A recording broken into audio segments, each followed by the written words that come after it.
कपिल जी, मैं आपको धन्यवाद देता हूं। और ये फिल्म बनाने के लिए, ये वेब सीरीज बनाने के लिए जजेस, हाई कोर्ट के जजेस जरूर इसको देखें और आत्मचिंतन करें कि भारत की न्याय प्रणाली कहां पहुंच गई है। भारत में टोटल 5 करोड़ केसेस तो वो हैं जो district court, high court, supreme court में है। इसका मतलब 5 करोड़ परिवार न्याय की आशा में बैठा हुआ है। ऑन एन एवरेज एक परिवार में 6 आदमी रख लीजिए, तो यानी 30 करोड़ लोग न्याय की आस लगाए बैठे हुए हैं। 30 करोड़ का मतलब एक अमेरिका, 30 करोड़ का मतलब 15 ऑस्ट्रेलिया, 30 करोड़ का मतलब 7 कनाडा, 30 करोड़ का मतलब 1.5 ब्राजील। इतने लोग भारत में न्याय की आस में बैठे हुए हैं। और ये 5 करोड़ केस तो वो हैं जो district court, high court, supreme court में है। इसके पैरेलल हमारे देश में एक और जुडिशियल सिस्टम है, उसको कहते हैं तहसीलदार, एसडीएम, एडीएम, डीएम, कमिश्नर, जहां पे चकबंदी के मुकदमे चलते हैं। वो इस 5 करोड़ में काउंटेड नहीं है। जो तहसीलदार के यहां मुकदमा होता है, एसडीएम के यहां मुकदमा होता है, एडीएम के यहां होता है, डीएम के यहां होता है, चकबंदी अधिकारी जिसको सीओ कहते हैं, डीडीसी कहते हैं, एसओसी कहते हैं, वो एक इसके पैरेलल में है। और 5 करोड़ मुकदमे वहां पे भी चल रहे हैं। इसका मैं लाइव एग्जांपल देना चाहूंगा भारत की ब्लैक जस्टिस सिस्टम का। 1985 में जौनपुर में एक 10 बीघे जमीन का मुकदमा शुरू हुआ था। अभी वो सबसे नीचे पायदान पे है, जिसको कहते हैं चकबंदी अधिकारी। 1985 में मुकदमा शुरू हुआ, 2023 आ गया, लगभग 37 साल बीत चुके। 37 साल में यह नहीं तय हो पाया कि असली विल कौन सी है। 2 लोगों ने क्लेम किया, वो कह रहे हैं मुझे विल मिली है, वो कह रहे हैं मुझे विल मिली है। 37 साल में यह नहीं डिसाइड हो पाया असली विल किसकी है। अगर मान लीजिए आज डिसाइड हो जाए तो सीओ के बाद एसओसी, एसओसी के बाद डीडीसी, डीडीसी के बाद हाई कोर्ट, हाई कोर्ट के बाद सुप्रीम कोर्ट, यानी अभी 35 साल और लगेगा, 70 साल लगेगा। सेकंड जनरेशन मुकदमा लड़ रही है, ऑलरेडी सेकंड जनरेशन मुकदमा लड़ रही है। और इसी स्पीड से काम हुआ तो मुझे लगता है 3rd जनरेशन आके मुकदमा जाके तब जाके सुप्रीम कोर्ट पहुंचेगा। दूसरा एग्जांपल, एक ग्लेरिंग एग्जांपल आपको देता हूं। 1971 के वॉर में पाकिस्तान में बम फेंकने वाले, पाकिस्तान के फौजियों के बहुत सारे बैंकर तोड़ने वाले एक कर्नल कबोत्रा है, पंचकुला में रहते हैं। दुश्मनों के उन्होंने दांत तोड़ दिए। आज 2000 से उनके मकान पे किसी ने कब्जा किया हुआ है। 2023 आ चुका है, 23 साल में वो अपने मकान को नहीं छुड़ा पाए। अभी मामला पंचकुला की डिस्ट्रिक्ट कोर्ट में है, उसके बाद चंडीगढ़ हाई कोर्ट जाएगा, फिर सुप्रीम कोर्ट जाएगा। तो 23 साल में वो सबसे नीचे पायदान पे है। वास्तविकता यह है, अंग्रेज चले गए, अंग्रेजी कानून यहीं छोड़ गए, अंग्रेजी व्यवस्था यहीं छोड़ गए। यह व्यवस्था भारत में न्याय देने के लिए नहीं बनी थी। यह जो न्यायिक जुडिशियल सिस्टम था भारत में जो बनाया गया, वो केवल और केवल भारत को लूटने बांटने के लिए बनाया गया था। क्योंकि कानून वही चल रहा है, जुडिशियल सिस्टम वही चल रहा है, इवन हमारा ड्रेस भी वही चल रहा है। अंग्रेज काले कपड़े पहनते थे, हम भी काले कपड़े पहनते हैं। अंग्रेज जून के महीने में उनको गर्मी लगती थी तो 1 महीने छुट्टी करके इंग्लैंड चले जाते थे। आज भी हमारा हाई कोर्ट, सुप्रीम कोर्ट पूरे मई जून बंद रहता है। अंग्रेजों को क्रिसमस के टाइम में दिसंबर में छुट्टी मनाना जाना होता था, 1 महीने छुट्टी कर चले जाते थे। आज भी हमारी हाई कोर्ट, सुप्रीम कोर्ट दिसंबर में, क्रिसमस के टाइम में 15 दिन 20 दिन बंद हो जाती है। तो सोच वही है, किताबें वही है, व्यवस्था वही है, कानून वही है। तो स्वाभाविक सी बात है, जस्टिस होगा कहां से? जस्टिस कैसे होगा?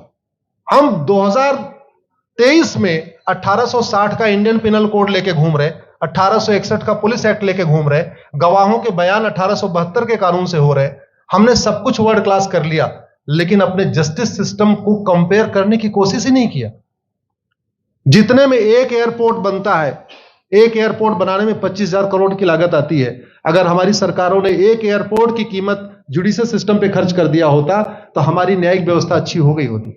आज घटिया, चूंकि अकाउंटेबिलिटी नहीं है, जुडिशियल सिस्टम में कोई अकाउंटेबिलिटी नहीं है। किसी के साथ न्याय हो जाए, अन्याय हो जाए, कोई फर्क नहीं पड़ता। निर्दोष को जेल हो जाए, जज की कोई अकाउंटेबिलिटी नहीं। दोषी को बेल हो जाए, जज की कोई अकाउंटेबिलिटी नहीं। लाखों लाख लोग जेल में सड़ रहे हैं, लाखों धोखेबाज भ्रष्टाचारी बाहर घूम रहे हैं। मूल कारण है ब्लैक जस्टिस सिस्टम। आपने बहुत अच्छा, आपने इस पे वेब सीरीज बनाया है। और इस देश में world class airport, world class highway, world class shopping mall, सब कुछ वर्ल्ड क्लास बना लिया। इनफैक्ट अपना मोबाइल का डेटा सुरक्षित रखने के लिए हमारे सांसद, विधायक, जज आईफोन भी यूज करते हैं। अमेरिका का आईफोन यूज करते हैं हमारा डेटा सुरक्षित हो जाए, लेकिन भारत सुरक्षित हो जाए उसके लिए यह नहीं देखते कि जापान में कौन सा कानून है, अमेरिका में कौन सा कानून है, सिंगापुर में क्या अच्छा चल रहा है। कनाडा में रेंट का मामला एक डेट में खत्म होता है। सिंगापुर में अभी कुछ दिन पहले एक व्यक्ति के पास 900 ग्राम गांजा पाया गया, उसको फांसी हुई है। दोबारा वहां ड्रग स्मगलिंग होगी क्या? तो भारत में चाहे वो ड्रग स्मगलिंग है, माफिया राज है, ह्यूमन ट्रैफिकिंग है, इन सब के लिए हमारा जस्टिस सिस्टम जिम्मेदार है। कोई भी अपराध होता है उसमें दो पक्ष होता है, एक पीड़ित, एक अपराध करने वाला। जो पीड़ित होता है वो चाहता है जल्दी उसको न्याय मिल जाए, अपराध करने वाला चाहता है मुकदमा लंबा चले। भारत का न्यायिक सिस्टम अपराध करने वाले के साथ खड़ा है। बलात्कारी चाहता है उसका मुकदमा 30 साल चले और मुकदमा 30 साल चलता है। भू माफिया चाहता है कि गरीब की जमीन पे कब्जा कर ले, उसका मुकदमा 50 साल चले और आज की डेट में मुकदमा 50 साल चल रहा है। इसका मतलब वर्तमान न्यायिक सिस्टम बलात्कारी के पक्ष में है, भू माफिया के पक्ष में है, ड्रग स्मगलर के पक्ष में है, ह्यूमन ट्रैफिकर के पक्ष में है, नक्सलियों के पक्ष में है, माओवादियों के पक्ष में है, जो लोग देश विरोधी काम कर रहे हैं उनके पक्ष में है। 40 साल 50 साल के बाद किसी व्यक्ति ने मिलावट करके लोगों का स्वास्थ्य खराब कर दिया, उसको 50 साल के बाद सजा हो रही है। इस बीच उसने कम से कम पता नहीं कितने लोगों का और भी कर दिया। तो ये जो जस्टिस सिस्टम होता है दवा की तरीके काम करता है। जैसे दवा अच्छी होती है बीमारी तुरंत ठीक हो जाती है, अगर दवा घटिया होती है तो बीमारी बढ़ जाती है। दवा खाने के बाद शरीर एज इट इज नहीं रहता, या तो बीमारी ठीक होती है या तो बीमारी बढ़ती है। अगर कोई आदमी एक गांव में किसी के साथ कुछ गलत कर दे, उसको 6 महीने के अंदर सजा हो जाए, साल भर के अंदर हो जाए, दूसरा अपराध वहां नहीं होगा।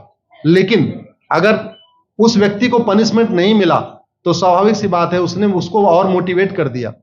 कहते नहीं ऐसे बुखार है, तुरंत 2 गोली खाइए बुखार ठीक हो गया, लेकिन अगर आपने दवा नहीं खाई या गलत दवा खा लिया तो टाइफाइड होगा या निमोनिया होगा। दुर्भाग्यवश ये हमारा जस्टिस सिस्टम यही कर रहा है। आज की डेट में जितनी समस्याएं हैं, चाहे वो घूसखोरी है, जमाखोरी है, मिलावटखोरी है, कालाबाजारी है, नशा तस्करी है, मानव तस्करी है, सोना तस्करी है, ड्रग स्मगलिंग है, या नक्सलवाद है, या माओवाद है, या कट्टरवाद है, जो भी समस्याएं हैं, उसका एक बहुत बड़ा कारण यह है कि हमारा जस्टिस सिस्टम उसको टैकल नहीं कर पा रहा है, उसको पकड़ नहीं पा रहा है, और इसीलिए भारत में अराजकता है। मैं तो इतने जानता हूं, ऐसी कोई बीमारी नहीं जिसकी कोई दवाई नहीं, ऐसी कोई समस्या नहीं जिसका कोई समाधान नहीं। हम हर चीज के लिए बाहर से चीजें खरीदते हैं, तो हम ये क्यों नहीं देख रहे हैं कि आखिर चाइना का जस्टिस सिस्टम कैसा है, सिंगापुर का कैसा है, कनाडा का कैसा है, फ्रांस का कैसा है और अमेरिका का कैसा है। हम क्यों नहीं बेस्ट प्रैक्टिसेस उनकी अडॉप्ट कर लेते। दुनिया के कई देशों ने नार्को पॉलीग्राफ ब्रेन मैपिंग कानून बना दिया। मेरी बहन दीपिका नारायण बैठी हुई है, ये लगातार फॉल्स केसेस के खिलाफ, इनको मैं देखता रहता हूं, एक्टिव रहती है। एक कानून बन जाए नार्को पॉलीग्राफ ब्रेन मैपिंग और कंप्लेन पे अंडरटेकिंग ले लिया जाए कि जो कुछ मैं शिकायत कर रहा हूं इसके लिए मैं अपना नार्को पॉलीग्राफ ब्रेन मैपिंग कराने के लिए तैयार हूं, हजारों की संख्या में फेक केसेस खुद ही खत्म हो जाएंगे। आज की डेट में लोग जुडिशरी की लापरवाही के साथ साथ फर्जी केस से परेशान है, फर्जी गवाही से परेशान है, फर्जी एफआईआर से परेशान है, हजारों परिवार परेशान है।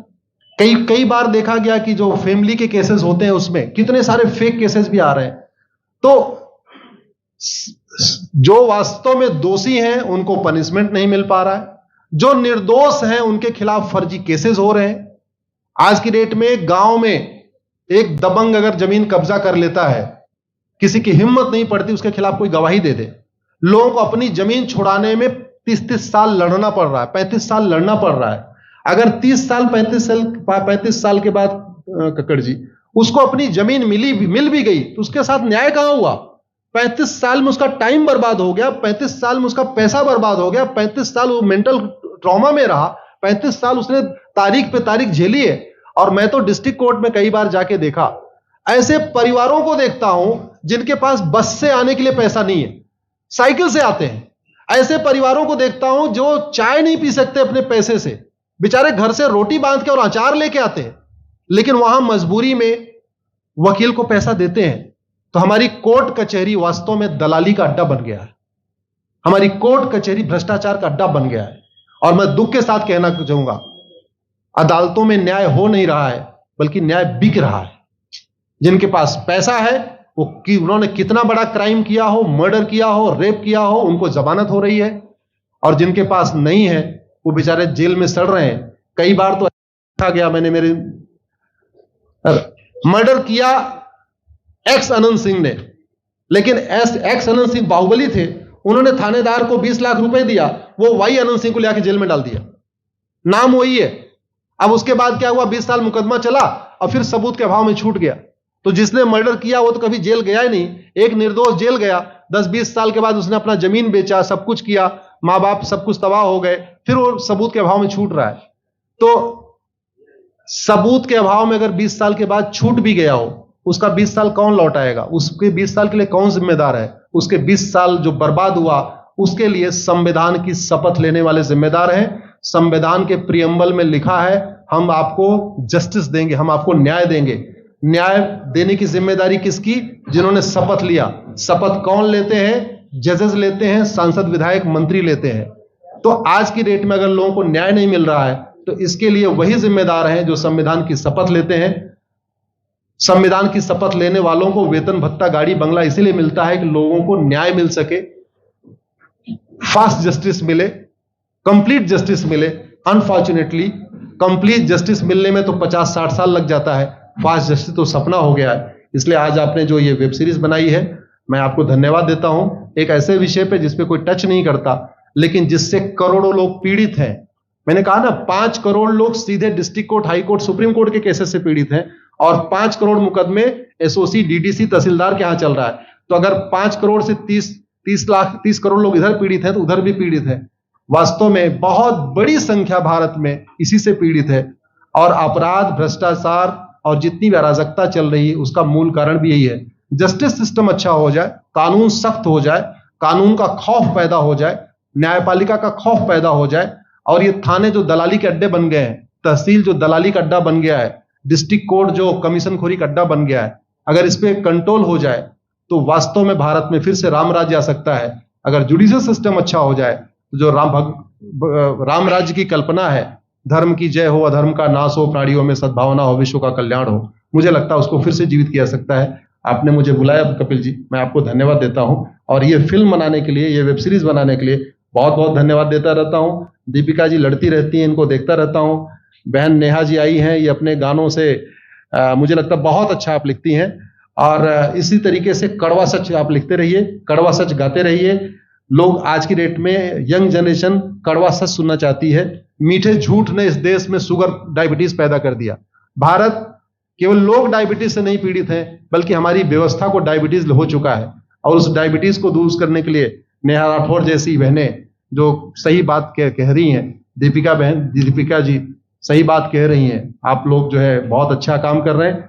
और आपने, कक्कड़ साहब, आपने बनाया वेब सीरीज, आपको विशेष आभार, धन्यवाद देता हूं। यही निवेदन करता हूं, इस वेब सीरीज को ज्यादा से ज्यादा देखें। और खास तौर पे अगर आपके जानने वाले कोई जज हैं, कोई आईएएस हैं, कोई आईपीएस हैं, मंत्री, सांसद, विधायक हैं, उनको भी एक बार फोन करके, व्हाट्सएप करके एक बार कहिए कि वो भी इसको जरूर देखें। क्योंकि अल्टीमेटली न्यायिक व्यवस्था बदलने की जिम्मेदारी उन्हीं की है जिनको वेतन, भत्ता, गाड़ी, बंगला, free air ticket, free rail ticket और वीआईपी व्यवस्था मिलती है। ये व्यवस्था उन्हीं को बदलनी है। जय हिंद।